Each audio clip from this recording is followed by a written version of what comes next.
रोपण आणि भाषाही फार सुंदर आहे. नामदेव महाराज सांगतात माबळ भट्टाची कृष्णानं फजिता कशी केलेली आहे बघा. जानवे तुटले पंचांग फाटले, गळ्यातलं जानव तुटलं, काख्यातलं पंचांग फाटलं. जानवे तुटले पंचांग फाटले, धोतरही गळाले घुंगना,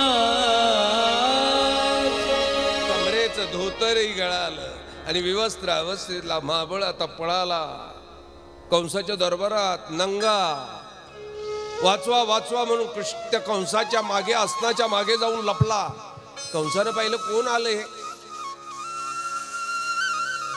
त्याला बोलावलं, कमरेला कपडा लावला आणि समोर आला. पाहिला तर माबळ भट्ट हिरवा पिवळा झाला होता.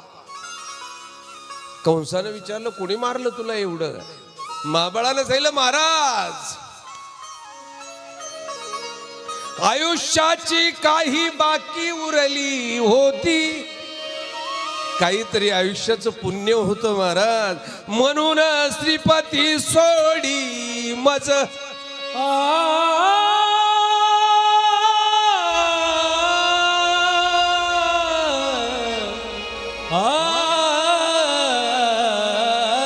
महाराज आयुष्यात काहीतरी पुण्य होतं म्हणून मी वाचलो.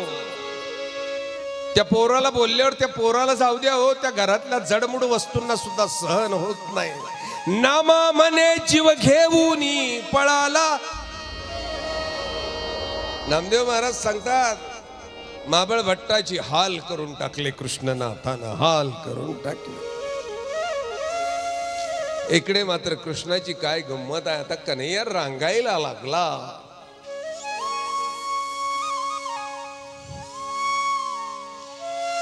आपला एक हात जमिनीवर टेकायचा, दुसऱ्या हाताची मदत घ्यायचा, गुडघ्यांनी पुढे लोटायचा आणि हा तळहात टेकून रांगणारा कृष्ण आई यशोदेच्या घरामध्ये आता रांगायला लागलेला. तळवे